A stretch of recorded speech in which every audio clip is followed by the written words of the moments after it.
Breaking news చూస్తున్నాం. AP PCC మాజీ chief మాజీ మంత్రి సాకే శైలజానాథ్ కీలక నిర్ణయం తీసుకున్నారు. వైసీపీ అధినేత జగన్ సమక్షంలో ఫ్యాన్ గుట్టికి చేరుకున్నారు. తాడేపల్లిలోని వైసీపీ కార్యాలయంలో జగన్ సమక్షంలో శైలజానాథ్ వైసీపీ కండువా కప్పి ఆహ్వానించారు. ఇక కాంగ్రెస్ పార్టీ నుంచి సింగనమల నుంచి 2 సార్లు ఎమ్మెల్యేగా గెలిచిన శైలజానాథ్ రాష్ట్ర విభజన తర్వాత కాంగ్రెస్ పార్టీ బలహీనపడడంతో పొలిటికల్ గా క్రియాశీలకంగా ఉండలేకపోయారు. వైఎస్ కిరణ్ కుమార్ రెడ్డి మంత్రివర్గంలో శైలజానాథ్ మంత్రిగా పనిచేశారు. శైలజానాథ్ చేరికతో వైసీపీకి మరింత బలం చేకూర్చనుందన్న చర్చ కూడా జరుగుతుంది. రాజకీయాల్లో ఉన్న అనుభవం, ఆయన అనుచర బలం వైసీపీకి ఉపయోగపడే అవకాశం ఉందన్న టాక్ వినిపిస్తుంది. కష్ట సమయంలో వైసీపీ గూటికి చేరుతున్న శైలజానాథ్ కి జగన్ ఎలాంటి బాధ్యతలు అప్పగిస్తారన్న దానిపై పొలిటికల్ సర్కిల్స్ లో ఆసక్తికర చర్చ జరుగుతుంది.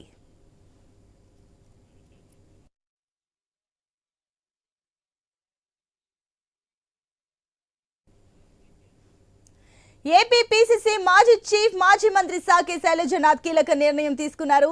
ఇక వైసీపీ అధినేత జగన్ సమక్షంలో ఫ్యాన్ గుట్టికి చేరుకున్నారు. దీనికి సంబంధించి మరిన్ని డీటెయిల్స్ మా కరెస్పాండెంట్ హరీష్ అందిస్తారు. హరీష్, కొద్దిసేపటి క్రితం మాజీ మంత్రి పీసీసీ మాజీ చీఫ్ సాకే శైలజానాథ్ వైఎస్ జగన్ ని కలిశారు. తాడేపల్లిలో ఉన్నటువంటి పార్టీ కేంద్ర కార్యాలయానికి వచ్చినటువంటి సాకే శైలజానాథ్ జగన్ ని కలవటం, ఆయన పార్టీలోకి ఆహ్వానిస్తూ పార్టీ కండువా కప్పడం కూడా జరిగింది. ఇందులో భాగంగానే రాబోయేటువంటి రోజుల్లో వైఎస్ఆర్ కాంగ్రెస్ పార్టీకి క్రియాశీలకంగా శైలజానాథ్ వ్యవహరించబోతున్నారు. రాజకీయాలకు సంబంధించినంత వరకు కూడా ప్రజెంట్ ఆయన ఇప్పటి వరకు కూడా కొంతవరకు కూడా సైలెంట్ మోడ్ లో ఉన్నారు. ఇప్పుడు వైఎస్ఆర్ కాంగ్రెస్ పార్టీకి సంబంధించి ఇప్పటికే వైఎస్ఆర్ కాంగ్రెస్ పార్టీ నుంచి అనేక మంది నాయకత్వం అంతా కూడా బయటకు వెళ్ళిపోతుంది. అయితే ఇదే సందర్భంలో శైలజానాథ్ నాయకులను కాంగ్రెస్ పార్టీ నుంచి తీసుకురావడం కూడా ఒక రకంగా ఆసక్తికరంగా మారింది. ఎందుకంటే ఒకవైపు కాంగ్రెస్ పార్టీ చీఫ్ గా ఉన్నటువంటి షర్మిలారెడ్డి జగన్ ని టార్గెట్ చేస్తూ చేసినటువంటి కామెంట్స్ ఒకవైపు, ఇంకోవైపు కూటమి ప్రభుత్వం జగన్ సర్కార్ ని చేస్తున్నటువంటి కామెంట్స్ ఒకవైపు, ఇదే సమయంలో పార్టీకి సంబంధించినటువంటి నాయకులు, కీలక నాయకులు, రాజ్యసభ సభ్యులు, మాజీ శాసనసభ్యులు అందరూ కూడా పార్టీని వీడుతున్నటువంటి సిచ్యువేషన్ కూడా చూసాం.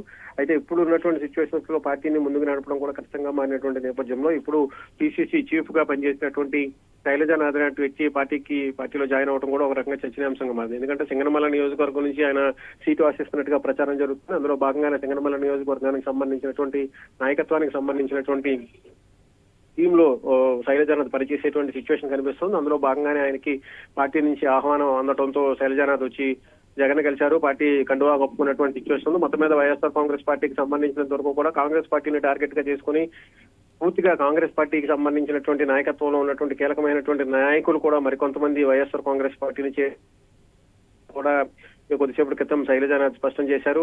మరికొంతమంది వచ్చే అవకాశం ఉందన్నటువంటి ఒక అభిప్రాయాన్ని సాకే శైలజానాథ్ వ్యక్తం చేశారు. మొత్తం మీద సాకే శైలజానాథ్ చేరిక తర్వాత వైఎస్ఆర్ కాంగ్రెస్ పార్టీకి సంబంధించినటువంటి నాయకత్వం అంతా కూడా కొంతవరకు సామాజిక వర్గాల సమీకరణాలు కూడా పెద్దపేట వేసేటువంటి క్రమంలో భాగంగానే జరుగుతున్నటువంటి రాజకీయ ఎత్తుగడగా చెప్పుకోవచ్చు. సో ఇప్పుడు హరీష్, మరోపక్క చూస్తే శైలజానాథ్ కష్ట సమయంలో అటు వైసీపీలో జాయిన్ అవుతున్నారు కాబట్టి ఈయనకేమైనా కీలకంగా బాధ్యతలు అప్పగించే ఛాన్సెస్ ఉన్నాయనుకోవచ్చు. ఎందుకంటే ఇప్పటికే పార్టీకి సంబంధించినటువంటి నాయకత్వం అంతా కూడా బయటకు వెళ్ళిపోతుంది. కీలక నాయకత్వం అంతా కూడా ఎవరు కూడా పార్టీని పట్టించుకోనటువంటి సిచ్యువేషన్ ఉంది. ఉన్నటువంటి నాయకులు వెళ్ళిపోయినటువంటి సిచ్యువేషన్ ఉంది. కొంతమంది నాయకులు కేసులకు సంబంధించినటువంటి ఇష్యూస్ లో తిరుగుతున్నటువంటి సిచ్యువేషన్. సో ఇలాంటి సందర్భంలో శైలజానాథ్ వంటి నాయకుల్ని పార్టీలోకి ఆహ్వానించడం కూడా రాజకీయంగా కూడా చర్చనీయాంశంగా మారింది. Right thank you Harish. రాసుకోండి, ఈసారి ఇక్కడ ఫ్యానే గెలిచేది పక్కా అంటుంది వైసీపీ క్యాడర్. ఎన్నికలు రాకముందే ఆ నియోజకవర్గంలోని వైసీపీలో ఎందుకంత జోష్? అక్కడ టీడీపీ గెలిచిందన్న మాటే కానీ నిత్యం గొడవలు, ఒకరిపై ఒకరు విమర్శలు. నిన్నటి వరకు వైసీపీకి సరైన నాయకుడే లేక దిక్కుతోచని పరిస్థితి. ఇలాంటి సమయంలో వైసీపీలోకి ఒక నేత ఎంట్రీ ఇవ్వడంతో ఒక్కసారిగా అటు టీడీపీకి చెక్ పెట్టడమే కాకుండా వైసీపీకి ఒక సీటు వచ్చినట్టేనన్న అభిప్రాయము వ్యక్తమవుతుందట. ఒక నేత రాగానే అక్కడ సమీకరణలు అంతా వేగంగా మారుతాయా? ఇంతకీ పార్టీలోకి వచ్చిన నేత ఎవరు?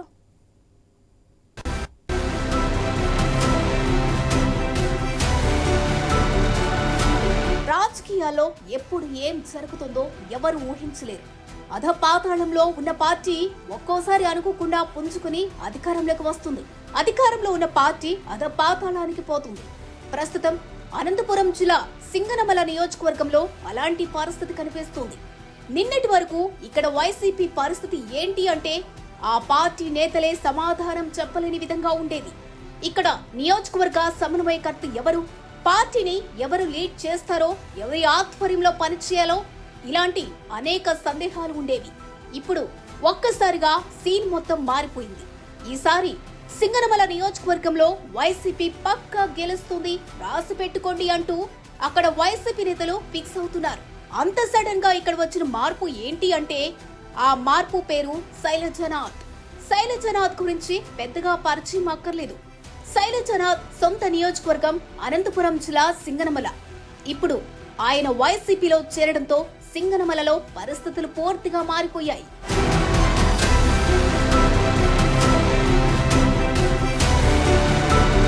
ఎస్సీ రిజర్వ్డ్ గా ఉన్న సింగనమల నుంచి వరుసగా 2 సార్లు గెలిచారు శైలజనాథ్. అంతేకాదు వైఎస్ హయాంలో తొలిసారి క్యాబినెట్ లోకి అడుగు పెట్టారు. ఆ తరువాత కిరణ్ కుమార్ రెడ్డి హయాంలో కూడా మంత్రివర్గంలో ఉన్నారు.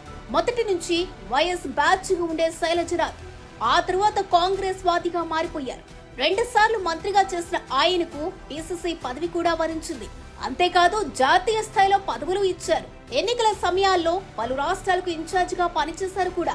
కాంగ్రెస్ పార్టీ రాష్ట్ర అధ్యక్షుడిగారు బాధ్యతలు చేపట్టిన ఆయన అనుకోకుండా ఆ పదవికి దూరమయ్యారు. ఆ తరువాత గోవా రాష్ట్ర ఇన్ఛార్జ్ గా, మహారాష్ట్ర ఎన్నికల్లోనూ కీలకంగా పనిచేశారు. ఇలా కాంగ్రెస్ పార్టీలో కీలక పదవులు శైలజనాథ్ చూశారు. అయితే గత దశాబ్ద కాలంగా ఆయన పార్టీ మారబోతున్నారు అన్న ప్రచారం సాగుతుంది. రాష్ట్రంలో కాంగ్రెస్ పార్టీకి భవిష్యత్ లేకపోవడంతో ఆయన పార్టీ మారుతున్నారన్న సంకేతాలు వచ్చాయి. వాస్తవంగా 2014 ఎన్నికల సమయంలో టీడీపీలో చేరడం దాదాపు ఖరారైందని, బీ ఫామ్ కూడా సిద్ధమైన సమయంలో కొందరు కీలక నేతలు అడ్డుకోవడం వల్ల ఆయన కాంగ్రెస్ లోనే ఉండాల్సి వచ్చిందిట. ఇక 2019 ఎన్నికల్లో కూడా దాదాపు ఇలాంటి పరిస్థితే కనిపించింది. కానీ సింగనమల నుంచి సరైన హామీ లభించకపోవడంతో కాంగ్రెస్ పార్టీలోనే ఉండిపోయారు.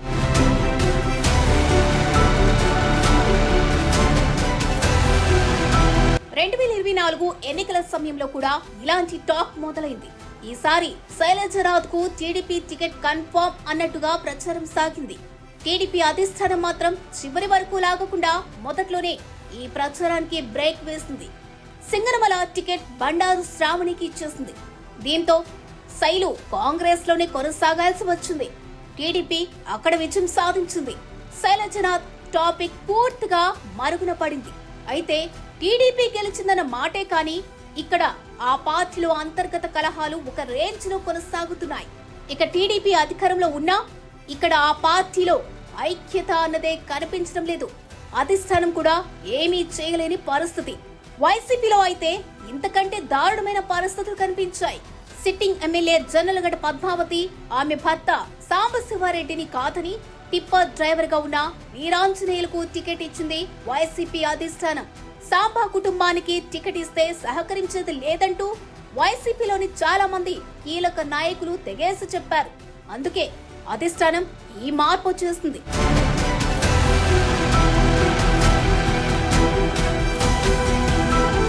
సాంబకు టికెట్ ఇవ్వకపోయినా వారింట్లో మనిషిలా ఉండే వీరాంజనేయులకు టికెట్ ఎలా ఇస్తారంటూ